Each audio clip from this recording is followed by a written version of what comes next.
دنیا کے اندر جتنے لوگوں کو اللہ کے قرب کے درجے ملے اس کی دو صورتیں ہیں۔ ایک تو یہ ہے کہ محنت کر کے مجاہدہ کر کے اللہ کے احکامات کی پابندی کر کے اللہ اور اس کے پیارے رسول صلی اللہ علیہ وسلم کی کامل اطاعت اختیار کر کے اللہ کے ہاں قرب کی منزلیں لوگوں کو نصیب ہوئیں، ولایت کے اعلیٰ درجے نصیب ہوئے۔ اور دوسری صورت وہ ہے، اس کو قرآن پاک میں فرمایا گیا اجتباء۔ اجتباء کا مطلب ہوتا ہے چوز کر لینا، سلیکٹ کر لینا، کسی کو منتخب کر لینا۔ اللہ کریم علی کل شیء قدیر ہے، اس نے جن اولو العزم ہستیوں کو ازل سے منتخب کر لیا انہیں نبی اور رسول کا درجہ دے دیا۔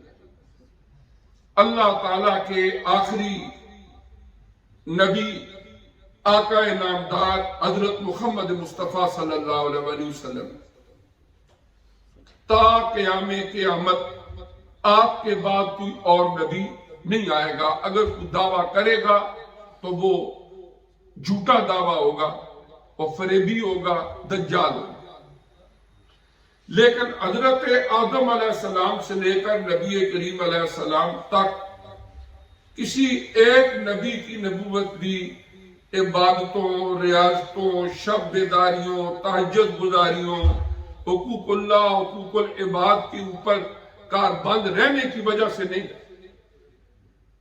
بلکہ اللہ تعالی نے جب ابھی دنیا کے اندر جو دارالعمل ہے یہ مادی وجود عطا بھی نہیں فرمایا تھا، اس سے پہلی عالم ارواح میں وَإِذْ أَخَذَ اللَّهُ مِيثَاقَ النَّبِيِّينَ، یاد کرو اس وقت کو کہ جب اللہ تعالیٰ اپنے نبیوں سے پختہ پکا وعدہ لے رہا تھا، ان کو اس ٹائٹل سے پہلے ہی نواز دیا۔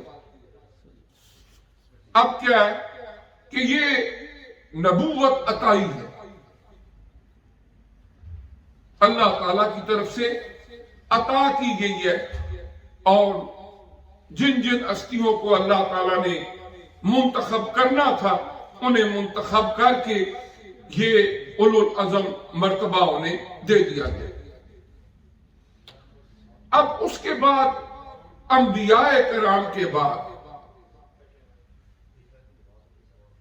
جو اللہ تعالیٰ کے اولو العزم بندے ہیں ان میں بھی صحابہ کرام، آل بیت اطہار، یہ وہ ہستیاں ہیں کہ جنہیں اللہ تبارک و تعالی نے چن لیا اور انہیں آقا نامدار صلی اللہ علیہ وسلم کی صحبت، قرابت، محبت و عشق سے نواز دیا۔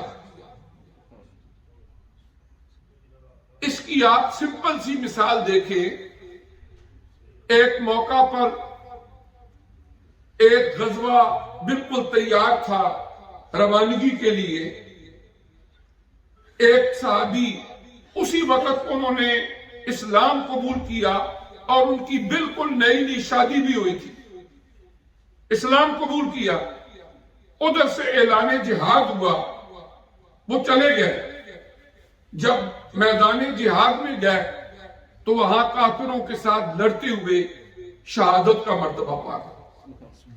زندگی میں انہیں زیادہ نمازیں پڑھنے کا موقع نہیں ملا، زکوٰۃ دینے کا موقع نہیں ملا، روزے رکھنے اور حج کرنے کا موقع نہیں ملا۔ اللہ کے حقوق اور اللہ کے بندوں کے حقوق کی پاسداری کا انہیں زندگی میں زیادہ چانس نہیں ملا، لیکن صحابیت کا اعلیٰ مرتبہ مل گیا۔ اب بعد میں آنے والے جتنے بھی لوگ ہیں، کتنی نمازیں پڑھ لیں، کتنے ہی روزے رکھ لیں، کتنے ہی حج و عمرے کر لیں، اس ایک صحابی کے مقام و مرتبے تک کبھی نہیں پہنچ سکتے، اس لیے کہ یہ کوئی عبادتوں ریاضتوں کے نتیجے میں نہیں انہیں صحابیت ملی، بلکہ جب کوئی بندہ کلمہ پڑھ لیتا تھا، حضور علیہ السلام کے رخ اقدس کی زیارت کر لیتا تھا، صحابیت پہلے مل جاتی تھی، نمازیں بعد میں پڑھتے تھے، روزے بعد میں رکھتے تھے، حج بعد میں کرتے تھے، اور انہیں صحابیت کا درجہ پہلے مل جاتا تھا۔ تو یہ بھی ایک عطائی منصب ہے۔ اور پھر حضور علیہ السلام کے جو قرابت دار ہیں، آپ کے آل بیت اطہار ہیں، ان کے دوہری نسبت ہے نبی کریم علیہ السلام سے۔ ایک طرف صحابی بھی ہیں کہ صحبت نبوی صلی اللہ علیہ وسلم پائی، اور دوسری طرف حضور علیہ السلام کا مبارک خون ان کی رگوں کے اندر نہر گردش ہے۔ اور قرآن پاک نے ان دونوں اولو العزم ہستیوں کے فضائل بیان کی۔ جہاں پر قرآن پاک میں صحابہ کرام کے فضائل بیان ہوتے ہیں، رضی اللہ عنہم ورضوا عنہ، اللہ ان سے راضی ہو گیا، وہ اللہ سے راضی ہو گئے، تو ہرگز یہ تقسیم نہیں کی جا سکتی کہ یہ تو صحابہ کرام کے فضائل بیان ہوئے ہیں، آل بیت کے نہیں ہوئے۔ آل بیت بھی صحابی ہیں، ان کے یہ بھی فضائل ہیں۔ جتنے ہم صحابہ کرام کے فضائل بیان کریں وہ سارے آل بیت کے فضائل، اس میں جتنے بھی صحابہ کرام ہیں وہ سارے ان فضیلتوں کے مستحق ہیں۔ لیکن پھر جو آل بیت اطہار ہیں، ان کی طہارت اور پاکیزگی کی گواہی اللہ کا قرآن دیتا ہے۔ اللہ تبارک و تعالیٰ کے پیارے نبی صلی اللہ علیہ وآلہ وسلم نے انہیں سفینہ نوح سے تعبیر فرمایا۔ آپ نے فرمایا کہ میرے آل بیت اطہار، ان کی مثال ایسے ہے جیسے حضرت نوح علیہ السلام کی کشتی تھی۔ کیا ہوا تھا؟ قرآن میں وہ بالتفصیل واقعہ موجود ہے۔ حضرت نوح علیہ السلام خشکی میں بیٹھ کے ایک کشتی بنا رہے، جہاں پر بارش بھی کبھی کبھی ہوتی تھی۔ اب لوگ ٹھٹھا مذاق کرتے جو گزرتے، اب وہ تھے اللہ کے نبی، انہیں وحی آئی، اللہ کا حکم ہوا کہ آپ کشتی تیار کرو۔ اب جو بڑے بڑے اس زمانے کے دانشور تھے اور ریشنلسٹ تھے، عقلیت پسند تھے، ان کی سمجھ میں یہ بات نہیں آتی تھی، تو وہ مذاق کرتے کہ یہاں لوگوں کو پینے کے لیے پراپر پانی نہیں ملتا، اور ان کو دیکھو یہ کشتی بنا رہے ہیں، کشتی کہاں چلائیں گے؟ اب جس وقت پانی کا سیلاب آیا عذاب کی صورت میں، تو خود حضرت نوح علیہ السلام کا بیٹا کنعان وہ کہتا تھا میں پہاڑ کی چوٹی پر چڑھ جاؤں گا، ایمان نہیں لایا، اور پہاڑ کی چوٹی پہ بھی چڑھا تو وہاں بھی اس پانی کے سیلاب نے اس کو غرق کیا۔ تو جتنے لوگ اس کشتی کے اندر آ گئے، جتنے جانور اس کشتی کے اندر آ گئے، اللہ نے انہیں نجات عطا فرمائی، اور جو حضرت نوح علیہ السلام کی کشتی سے باہر رہ گئے وہ اس عذاب کا شکار ہو گئے۔ اس لیے کہ جب اللہ تعالیٰ کا عذاب آئے تو پھر انسانی عقل سے بنائے ہوئے علاج اور ترکیبیں یہ کام نہیں آتی۔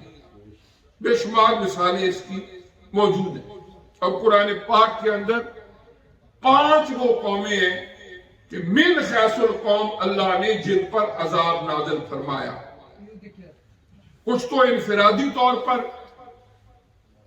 لیکن 5 قومیں ایسی ہیں کہ جو نافرمان تھے، اللہ کریم نے زمین سے ان کا وجود ہی مٹا کے رکھ دیا۔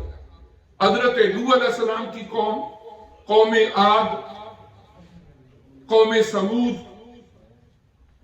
قوم لوط اور قوم حضرت شعیب علیہ السلام۔ اصحاب الایکا ان کو کہا جاتا ہے، جو حضرت شعیب علیہ السلام کی قوم ہے، اور قوم عاد کی طرف حضرت صالح علیہ السلام، حضرت ہود علیہ السلام نبی بن کر آئے تھے قوم عاد کی طرف، اور قوم سمود کی طرف حضرت سیدنا صالح علیہ السلام نبی بن کر آئے تھے۔ تو یہ سارے واقعات قرآن میں موجود ہے۔ تو جو بات میں عرض کر رہا تھا وہ یہ ہے کہ حضور نبی کریم علیہ السلام نے اپنے آل بیت اطہار کو فرمایا کہ یہ اس طرح ہے جس طرح حضرت نوح علیہ السلام کی کشتی ہے، کہ جس نے ان سے اپنا پیمانے وفا باندھا، محبت کا تعلق قائم کیا، وہ نجات پا جائے گا، اور جو ان سے نفرت کرے گا، جو ان سے بغض کرے گا، جو ان کو تکلیف پہنچائے گا، وہ جنت الفردوس کی بو بھی نہیں سون سکے۔ اب کیا ہے کہ یہ دونوں ہستیاں صحابہ کرام اور جنہیں صحابیت بھی ملی اور پھر آل بیت اطہار بھی ہیں، اب یہ وہ اولو العزم ہستیاں ہیں کہ جنہیں کی تربیت آقا علیہ السلام نے خود فرمائی۔ 23 ایئرز حضور علیہ السلام نے ان کی تربیت فرمائی، اور پھر پوری زندگی حضور نبی کریم علیہ السلام کے ان صحابہ کرام نے آپ کے دین کے لیے ان گنت قربانیاں پیش کی۔ یہ جو اسلام کا باغ ہے، اگر آپ غور کریں، جب اس کو ضرورت پڑی تو صحابہ کرام نے، آل بیت اطہار نے اپنا خون پیش کیا، اور پھر